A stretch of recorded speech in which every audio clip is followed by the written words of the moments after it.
Es radio. Son las 2 de la tarde, es la 1 en Canarias. Servicios informativos.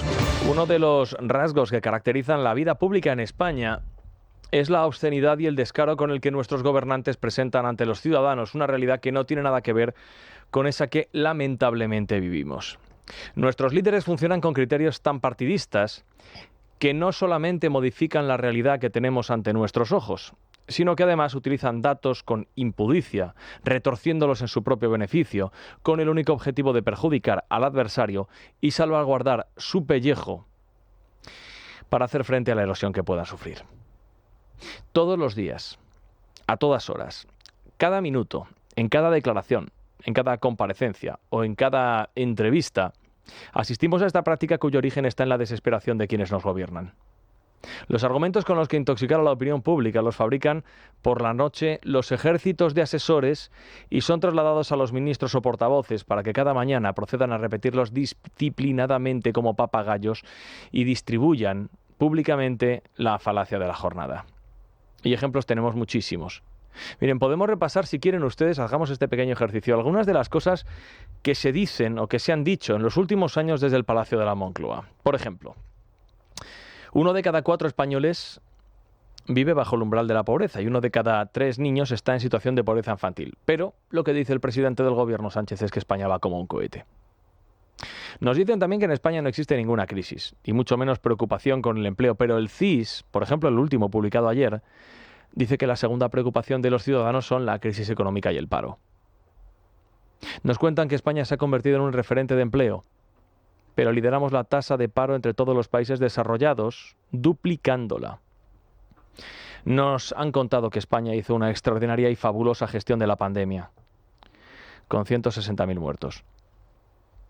Nos dice el presidente que está comprometidísimo con el cambio climático, tan comprometido, que se ha dado 20 vueltas al mundo en el Falcon en 582 viajes, los mismos que en el Super Puma. Nos dice Pedro Sánchez que está dedicadísimo a solucionar el problema de la vivienda, pero sus leyes han contribuido a elevar considerablemente los precios y a destruir el mercado del alquiler, además de que no se tiene noticia ninguna de las viviendas que haya podido construir. Nos han contado que la ley de amnistía no es la mordida a cambio de una investidura, sino es una medida necesaria para pacificar Cataluña. Nos han dicho, con Bildu no voy a negociar, si quieres se lo digo 5 veces o 20, y con los independentistas tampoco, porque no vamos a hacer descansar en el independentismo la gobernabilidad de España. Y ahora es un independentista quien manda más que nadie en nuestro país. Nos han dicho que el gobierno, esta misma semana, que el gobierno goza de una fabulosa buena salud, donde absolutamente todo es armonía. Si bien todavía hoy, viernes, siguen a bofetones que intercambian en público, por ejemplo, con el IRPF y el salario mínimo. Pedro Sánchez nos ha contado también que es el que más lucha contra la corrupción, a pesar de tenerla en casa y en su partido y probablemente también en el Palacio de la Moncloa. Nos han dicho que el presidente y su esposa colaboran mucho, pero muchísimo con la justicia, aunque cuando comparecen ante ella se quedan en silencio. Nos han dicho que el gobierno respeta mucho también a la justicia y también a los jueces, pero todos los días vemos a algún ministro acusando a algún juez, algún magistrado de prevaricación y lawfare. Nos han dicho también que a Víctor de Aldama no lo conocía nadie en la Moncloa. Y luego resulta que lo conocían todos. Nos han contado que el fiscal general del Estado es un hombre honorable y honesto, a pesar de que entorpezca la investigación que se sigue en él, en el Tribunal Supremo, o que deliberadamente borre información de su teléfono móvil. Nos han contado en los últimos días que eliminar o destruir pruebas es una conducta repugnante y miserable, cuando lo hizo, por ejemplo, el Partido Popular con los discos duros de Bárcenas, pero hemos sabido que si lo hace el fiscal general es un comportamiento digno de aplauso. Nos han contado que Isabel Díaz Ayuso es una dirigente pública corrupta que merecería estar en la cárcel, aunque nunca se haya abierto ninguna causa contra ella. Nos han dicho que los medios de comunicación son absolutamente necesarios en una democracia, pero el gobierno de España está legislando al mismo tiempo para asfixiarlos económicamente, para desprestigiarlos calificándolos de tabloides digitales o de pseudomedios, que curiosamente son solamente esos que investigan al gobierno. Esta semana nos han contado que España colabora mucho, una barbaridad con la OTAN, y que no necesitamos recibir lecciones de nadie. Lo decía ayer la ministra de Defensa, Margarita Robles, pero somos el país que menos dinero ponemos en relación con nuestro Producto Interior Bruto. Estamos a la cola en inversión en la OTAN. Nos han contado también que Pedro Sánchez es un referente mundial, el faro que ilumina a Occidente. Pero cada vez que se toma una decisión que afecta de manera decisiva a los intereses del mundo, el teléfono del presidente no suena, se queda en silencio. Nos han contado que el gobierno está comprometidísimo con la esclerosis lateral amiotrófica y con los enfermos, pero aún a estos no les ha llegado ni un duro. Lo mismo que con la sanidad pública, cuyos médicos están en pie de guerra, a pesar de que dice el gobierno que les importan una barbaridad porque es una de las principales prioridades que tienen en su agenda. Y miren, así, contando y desmontando, podríamos estar horas y horas ocupando el tiempo de Luis Herrero Dieter la noche entera y cederle el testigo mañana el sábado a las 8 a Manuel Llama sin haber concluido todavía el trabajo.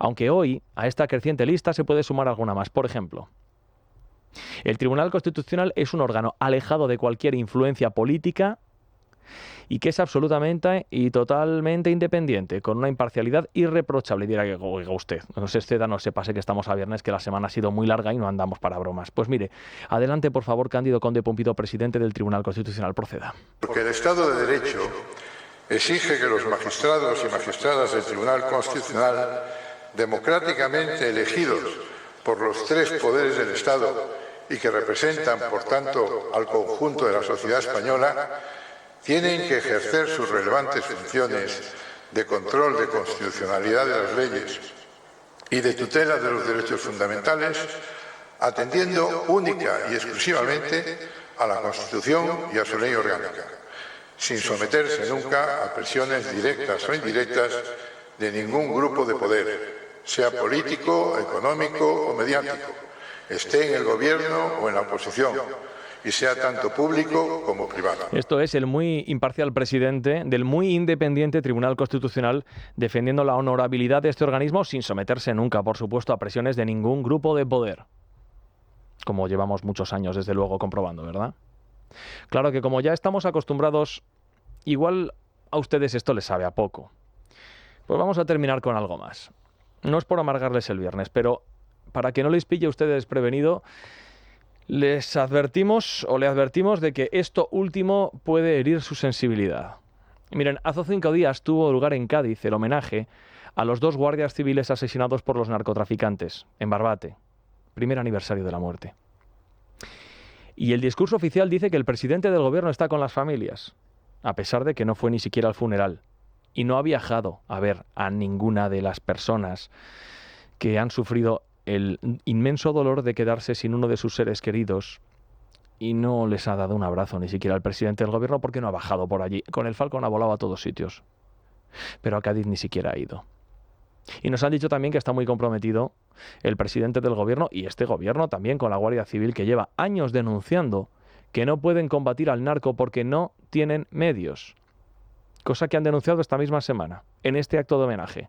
Por ejemplo, la madre de uno de los fallecidos. No hay derecho que por falta de medios haya pasado esto. A mi hijo lo montaron en un flotador prácticamente. Prácticamente era un flotador contra una narcolancha. Dirá usted, bueno, pero es que la madre lleva el dolor en primera persona y claro. Es que lo dicen también los miembros de la Guardia Civil en Cádiz. Necesitamos medios y materiales para hacer frente, como mínimo, en igualdad de condiciones a las que sí tienen los delincuentes. Y esta es la realidad, que no tienen medios. Que no pueden hacer frente a los narcotraficantes que van infinitamente mejor equipados que ellos. Un grupo de cuatreros del océano frente a todo un Estado, y el Estado está desprovisto. Miren, esta mañana Félix Bolaños y Fernando Grande Marlaska, ministro del Interior y ministro de Justicia, han ido a Cádiz a presumir y a decir que lo que se hace allí es un modelo y un ejemplo. Porque yo creo que Cádiz simboliza principalmente el compromiso del Gobierno de España desde el año 2018, desde junio de 2018, en el sentido de dar todos los medios, tener todos los medios, toda la cooperación y coordinación, tanto a nivel nacional como internacional, para hacer frente al narcotráfico. La impudicia, la obscenidad y el descaro. La desvergüenza de poner por encima tu propio discurso por encima de la realidad. Estas declaraciones que han escuchado no son una tomadura de pelo. Son un insulto a la memoria de los guardias civiles fallecidos. Es noticia. Con Juan Pablo Polvorinos. Es radio.